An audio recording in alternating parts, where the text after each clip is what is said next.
Hello everyone, I'm Brian Akeem, and this is going to be my review for The Walking Dead final season, Season 11A. This is going to be my review for the first 8 episodes of Season 11 of the final season of The Walking Dead. This, sadly, in my opinion, was not a very good half, but I will be saying 5 pros or positives with the first half before talking about the cons and the negatives. Also, I want to address that The Walking Dead is not a trash show. When I focus on the negatives, it's just the writing and the budget that are trash. But the actors and crew are amazing. They do a really good job. And the story is at times very interesting. So now that that's out of the way, let's begin. All right, so the pros.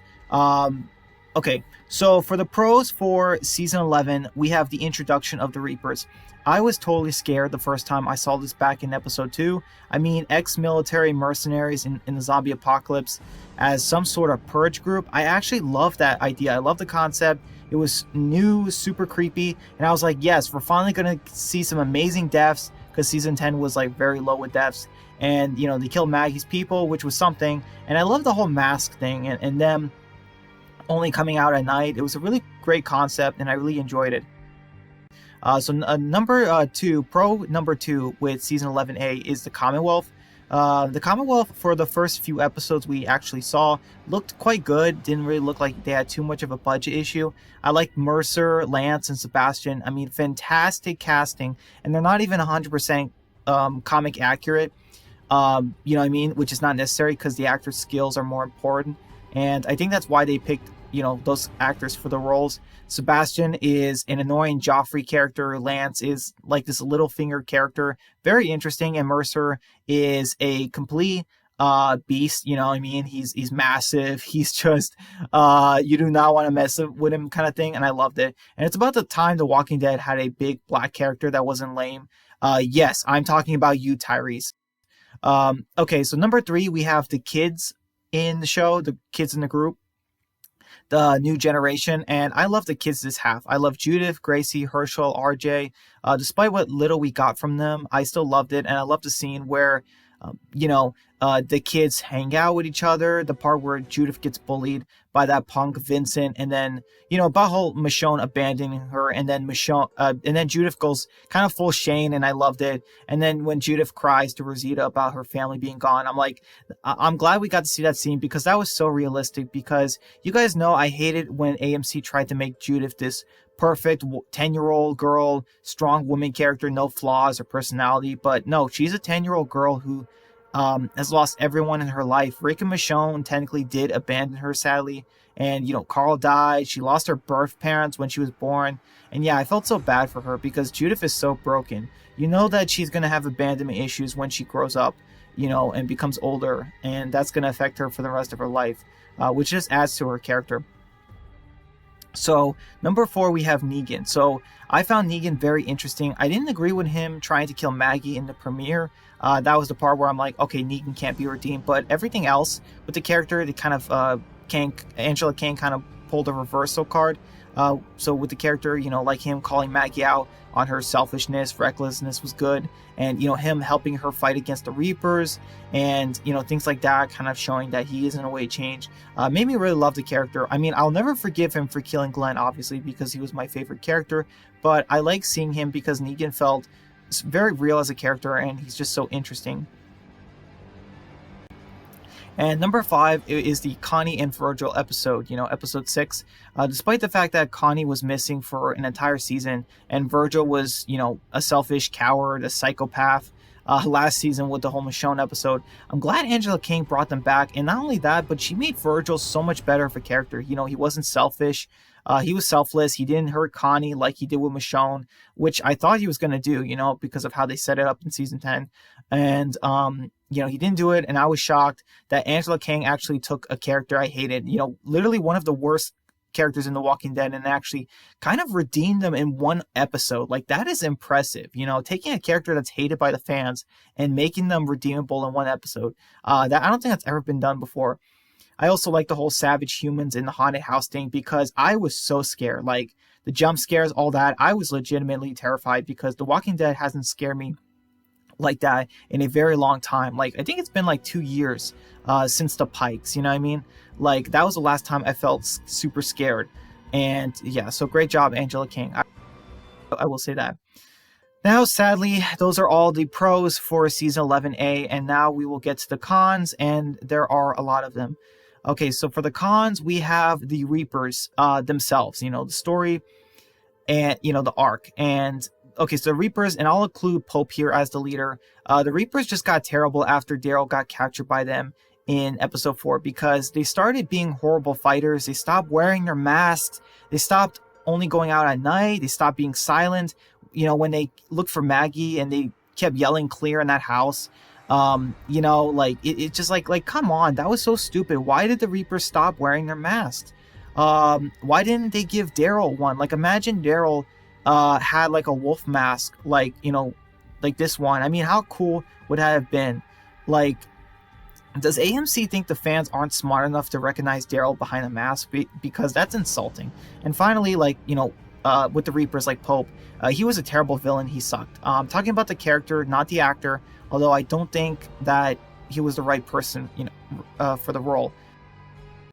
So number 2 con is Maggie. So Maggie got so bad all of a sudden. I mean, I liked her in episode 16 and 17, but then in the premiere, she started to get so much worse as a character.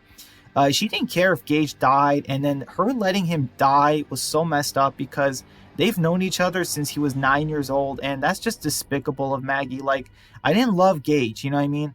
But they could have saved him, and they should have, because they ended up killing all those walkers anyway, so Gage died for nothing. And let me remind you guys that Maggie, left her after the whole Rick fake death thing, after Rick died, I guess, in the show. Maggie left her friends without saying goodbye for years because she wanted to get away from Negan when... Let me remind you, she spared him back in season 9. She gave up on the revenge, and she is in a totally separate community. She lives in a separate community from him. So yeah, Maggie left everything behind. She technically betrayed everyone, her friends, for years to go with Georgie.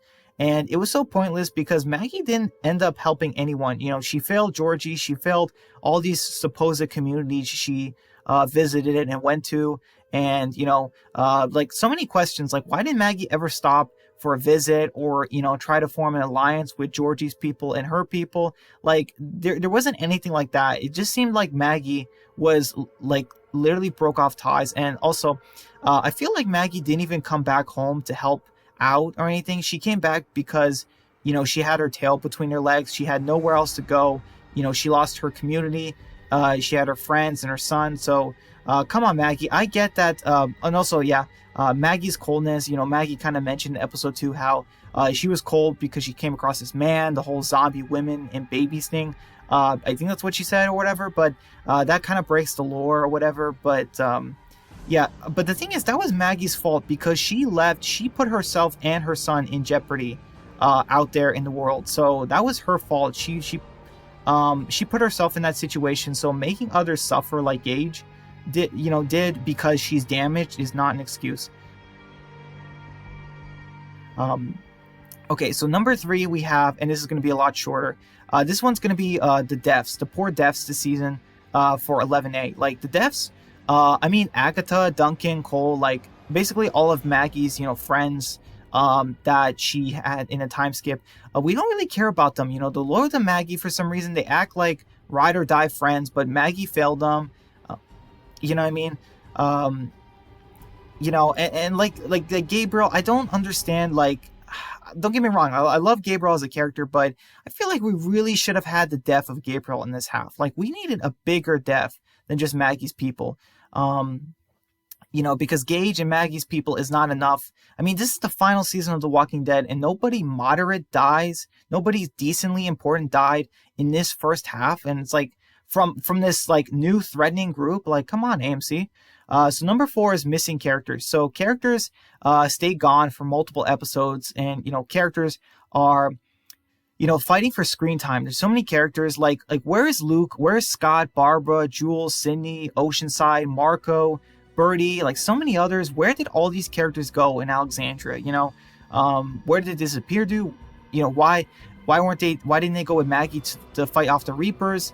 What were they doing in Alexandria? What are they doing in Alexandria? Like, There's so many characters that should still be alive, but they're never seen. Like AMC, if you can't bring back the actor or actress, you should have just killed off the character the last chance you got. Cough, the Pikes, cough.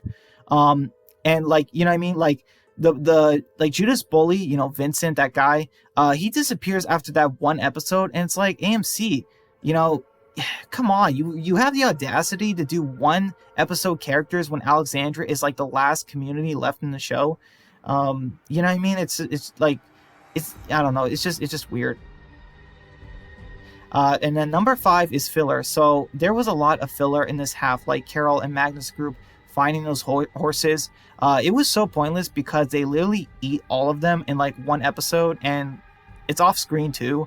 Like, really, AMC? And the whole episode where Daryl gets taken by the Reapers, was so boring. I feel like it was just so stretched out.